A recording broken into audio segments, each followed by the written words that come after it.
امریکہ نے پاکستان کے ذریعے ایران کو 15 نکاتی امن منصوبہ بھیج دیا۔ امریکی اخبار نیویارک ٹائمز کے مطابق یہ منصوبہ جنگ کے خاتمے اور خطے میں امن قائم کرنے کے لیے تیار کیا گیا ہے۔ ثالثی کا کردار پاکستان، مصر اور ترکی ادا کر رہی ہیں۔ امن منصوبے کے تحت امریکہ نے ایران سے مطالبہ کیا ہے کہ وہ یورینیم افزودگی نہ کرے، اسفان اور فردو کے جوہری پلانٹس کو ختم کرے، خطے میں پراکسیز کی فنڈنگ بند کرے اور اپنا ہرمز میں آزاد میری ٹائم زون قائم کرے۔ یہ اقدامات ایران کے ساتھ کشیدگی کام کرنے اور جنگ کے خاتمے کی کوششوں کا حصہ ہیں۔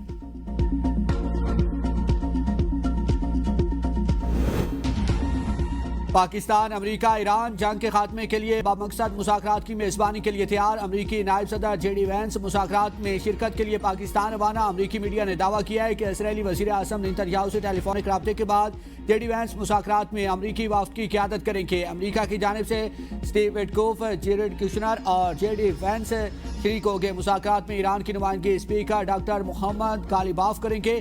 اس سے قبل وزیر اعظم شہباز شریف نے باضابطہ ثالثی کی پیشکش کی تھی۔ شہباز شریف کا کہنا ہے کہ پاکستان مشرق وسطیٰ میں جنگ کے خاتمے کے لیے مذاکرات کی حمایت کرتا ہے۔ جنگ کے خاتمے کے لیے بامعنی اور نتیجہ خیز مذاکرات ضروری ہیں۔ پاکستان جامع حل کے لیے مذاکرات کی سہولت کاری کو احساس سمجھے گا۔ وزیر اعظم کی مذاکرات کی ممکنہ میزبانی کے لیے ضروری اقدامات کی ہدایت۔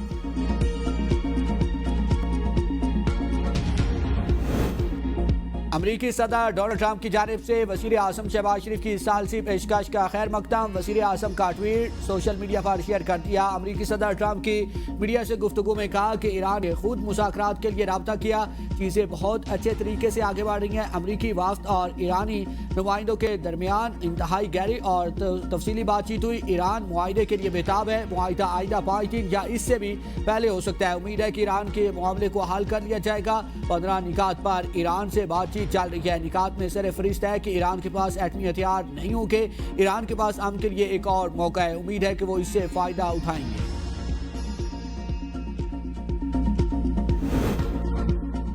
ایرانی سپریم لیڈر مجتبیٰ خامنہئی امریکہ سے مذاکرات اور جنگ ختم کرنے پر تیار ہو گئے۔ اسرائیل اور روسی میڈیا کا دعویٰ، کہا مجتبیٰ خامنہئی نے ایرانی شرائط کے تحت جنگ کو جلد ختم کرنے پر اتفاق کر لیا ہے۔ ایران نے جنگ روکنے کے لیے 6 اسٹریٹجک شرائط پیش کر دی۔ ذرائع کے مطابق اولین شرط جنگ دوبارہ شروع نہ ہونے دینے کی یقین دہانی ہے۔ دوسری، خطے میں امریکی فوجی اڈوں کو بند کرنا۔ تیسری، جارے کو پیچھے دھکیلنا اور ایران کو ہر جانے کی ادائیگی ہے۔ چوتھی، تمام علاقائی فرنٹس پر جنگ کو ختم کیا جانا ہے۔ پانچویں، اپنا ہرمز کے لیے نئے قانونی رجیم پر عمل درآمد کیا جانا ہے۔ اور چھٹی شرط، ایران مخالف میڈیا آپریٹیوز کے خلاف قانونی کارروائی اور انہیں ملک بدر کرنا ہے۔ یہ جنگ اسرائیل کی ہے، قیمت پوری دنیا ادا کر رہی ہے۔ ترک صدر رجب طیب اردوان کا کابینہ اجلاس سے خطاب، کہا کہ ہم اپنے لیے بچھائے گئے جال میں نہیں پھنس رہے اور ہم پرعزم ہیں کہ آگ کے اس دائرے سے دور رہے۔ یہ نیتن یاہو کی بقا کی جنگ ہے، لیکن اس کا بوجھ 8 ارب انسان اٹھا رہے ہیں۔ خطے کے عام اور انسانیت کے مفاد میں نیتن یاہو کی قیادت میں چلنے والے قتل عام کے اس نظام کو فوری طور پر روکا جانا چاہیے۔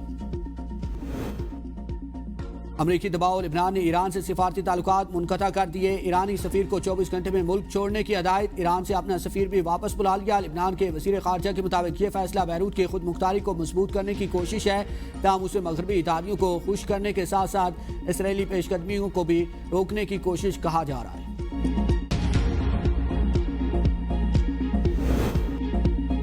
چین کے مشرق وسطیٰ میں قیام امن کے لیے پاکستان کے کردار کی تعریف۔ پاکستان میں چینی سفیر نے میڈیا سے گفتگو میں کہا کہ پاکستان خطے میں قیام امن کے لیے ثالثی کا مثبت کردار ادا کر رہا ہے۔ عالمی اداروں کو موجودہ صورتحال میں فوری اور مؤثر کردار ادا کرنے کی ضرورت ہے۔ بعض ممالک کا اجارہ درانہ رویہ عالمی قوانین اور اقوام متحدہ کے اصولوں کے خلاف ہے۔ عالمی سطح پر مشکل حالات کے باوجود چین اور پاکستان میں ترقی کا عمل جاری ہے۔ چین اور پاکستان کے درمیان معاشی تعاون پائیدار، جامع اور تمام شعبوں پر معید ہے۔ جرمن صدر نے امریکہ کی ایران جنگ کو بین الاقوامی قانون کے خلاف قرار دے دیا۔ برلن میں تقریب سے خطاب کرتے ہوئے جرمن صدر کی ٹرمپ پر کڑی تنقید، کہا کہ امریکہ پر فوری حملے کا جواز قابل قبول نہیں ہے۔ یہ جنگ سیاسی طور پر ایک تباہ کن غلطی ہے۔ اس جنگ سے بآسانی بچا جا سکتا تھا۔ اگر جنگ کا مقصد ایران کو جوہری ہتھیار بنانے سے روکنا تھا تو یہ غیر ضروری جنگ ہے۔ نائب وزیر اعظم اسحاق ڈار سے برطانوی ہائی کمشنر جین میریٹ کی ملاقات، خطے کی بدلتی ہوئی صورتحال پر تبادلہ خیال۔ اسحاق ڈار نے کہا کہ سفارتکاری اور مذاکرات ہی آگے بڑھنے کا واحد اور قابل عمل راستہ ہے۔ اسحاق ڈار سے پاکستان میں چین کے سفیر نے بھی ملاقات کی، باہمی امور پر تبادلہ خیال کیا گیا۔ اسحاق ڈار نے مشرق وسطی اور خطے میں کشیدگی کام کرنے کے لیے مذاکرات اور سفارتکاری پر زور دیا۔ ملاقات میں سیکورٹی، اقتصادی روابط اور دو طرفہ تعاون کے فروغ پر بھی بات چیت ہوئی۔ امریکہ پاکستان پر اعتماد کر رہا ہے، خلیجی ممالک بھی پاکستان کو اہم ملک سمجھتے ہیں۔ وفاقی وزیر اطلاعات عطاء اللہ تارڑ کا کہنا ہے کہ پاکستان کا ایران کے ساتھ بھی اعتماد کا رشتہ ہے۔ ایران کے ساتھ پچھلے 2 سال میں تعلقات مزید اچھے ہوئے۔ وزیر اعظم شہباز شریف کے ٹویٹ کے پیچھے اعتماد ہے۔ پاکستان نے خطے میں بیلنس رکھا ہے۔ وزیر اعظم اور فیلڈ مارشل کا پرفیکٹ ٹیم ورک ہے۔ پاکستان امریکہ اور ایران کے مذاکرات کی میزبانی کر سکتا ہے۔ دیکھنا ہوگا کہ امریکہ اور ایران کس چیز پر راضی ہوتے ہیں۔ پوری دنیا فیلڈ مارشل کے کردار کو مان رہی ہے۔ پاکستان اگر جنگ بندی میں اپنا کردار ادا کر رہا ہے تو یہ خوش آئند ہے۔ مجھے نہیں لگ رہا کہ ایسا کچھ ہو رہا ہے۔ حکومت ذب کا شکار ہے۔ معاون خصوصی وزیر اعلیٰ خیبر پختونخوا شفیع جان کی ABN نیوز کے پروگرام تجزیہ میں گفتگو، کہا حکومت نے پارلیمان کو اعتماد میں نہیں لیا، پارلیمنٹ کو اعتماد میں نہ لینا ملکی پالیسی میں کمزوری ظاہر کرتا ہے۔ غیر واضح حکومتی پالیسیز بین الاقوامی سطح پر پاکستان کی امیج پر منفی اثر ڈال سکتی ہیں۔ سعودی عرب اور متحدہ عرب امارات ایران جنگ میں کودنے کو تیار۔ غیر ملکی میڈیا کے مطابق ایرانی حملوں کے جواب میں سعودی عرب نے امریکہ کو کنگ فہد ایئر بیس استعمال کرنے کی اجازت دے دی۔ سعودی ولی عہد محمد بن سلمان دفاعی توازن دوبارہ قائم کرنے کے خواہاں ایران پر حملوں میں شامل ہونے کے فیصلے کے قریب ہیں۔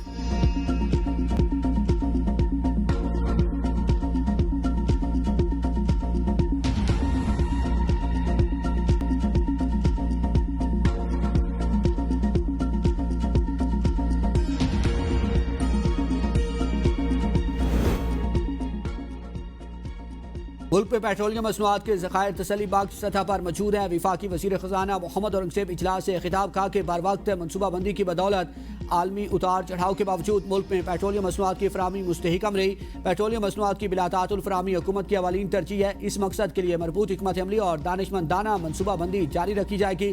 اجلاس میں ملک میں توانائی کی فراہمی کی صورتحال اور عالمی سطح پر تیل اور گیس کی منڈیوں میں جاری تبدیلیوں کا جائزہ لیا گیا۔ اجلاس میں بتایا گیا کہ بحری اور لاجسٹک نظام کے ذریعے ایندھن کی ترسیل مقررہ شیڈول کے مطابق جاری ہے۔ مارچ اور اپریل کے لیے پیٹرول کے کارگو بڑی حد تک یقینی بنائے جا چکے ہیں۔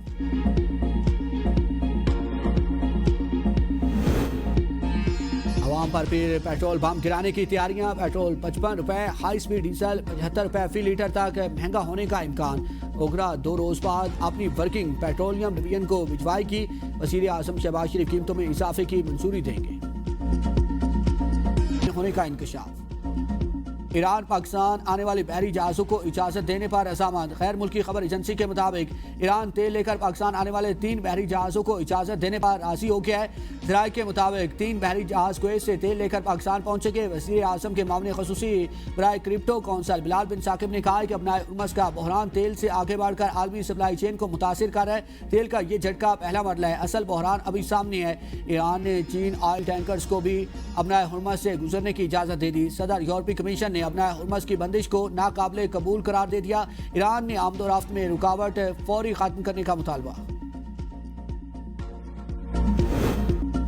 اپنا ہرمز کے تحفظ کے لیے طاقت کے استعمال کی تجویز۔ سلامتی کونسل میں نئی کشمکش۔ بحرین نے اقوام متحدہ کی سلامتی کونسل میں قرارداد کا مسودہ پیش کر دیا۔ مسودے کو دیگر خلیجی عرب ممالک اور امریکہ کی حمایت حاصل ہے۔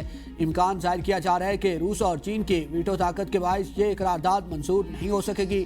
فرانس نے اس معاملے پر ایک متبادل اور نرم موقف پر مبنی قرارداد پیش کی، جس میں کشیدگی کام کرنے اور سفارتی راستہ اختیار کرنے پر زور دیا گیا۔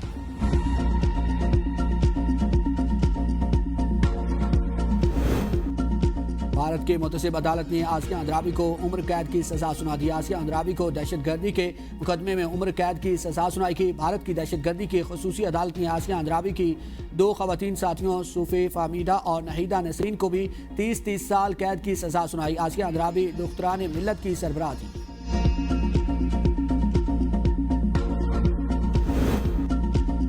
سعودی عرب نے ایران کے خلاف جنگ جاری رکھنے کا الزام مسترد کر دیا۔ نیو یارک ٹائمز کے مطابق سعودی ولی عہد نے امریکی صدر پر زور دیا کہ ایران کے خلاف جنگ جاری رکھی جائے۔ رپورٹ میں بتایا گیا کہ سعودی ولی عہد نے صدر ٹرمپ کو بتایا کہ ایران کی سخت گیر حکومت کو ختم کرنا ضروری ہے۔